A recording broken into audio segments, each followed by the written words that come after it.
Hi everyone, welcome back to my channel. আজকে তোমাদেরকে খুবই ইজি এন্ড ভাইরাল একটা টমেটোর চাটনি রেসিপি করে দেখাবো। So let's jump into the video.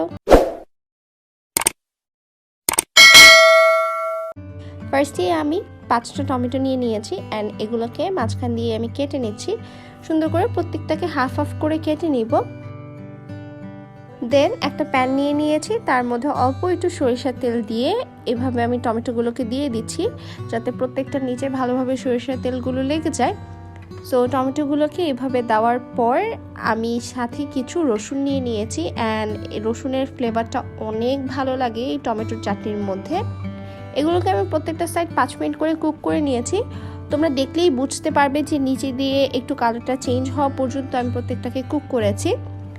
দেন আমি একটা প্লেটে এগুলোকে নিয়ে নিয়েছি আর এরপর ম্যাশার দিয়ে খুব ভালোভাবে এগুলোকে ম্যাশ করে নিব। তোমরা চাইলে কাঁটা চামচ দিয়েও এটা করতে পারো, এছাড়া হাত দিয়েও করতে পারো একটু ঠান্ডা হলে। এরপর খোসাগুলো ছাড়িয়ে আমি এর মধ্যে একটু লবণ, একটু পেঁয়াজ আর একটু কাঁচামরিচ দিয়ে দিয়েছি আর সাথে অল্প একটু সরিষার তেল দিয়েছি।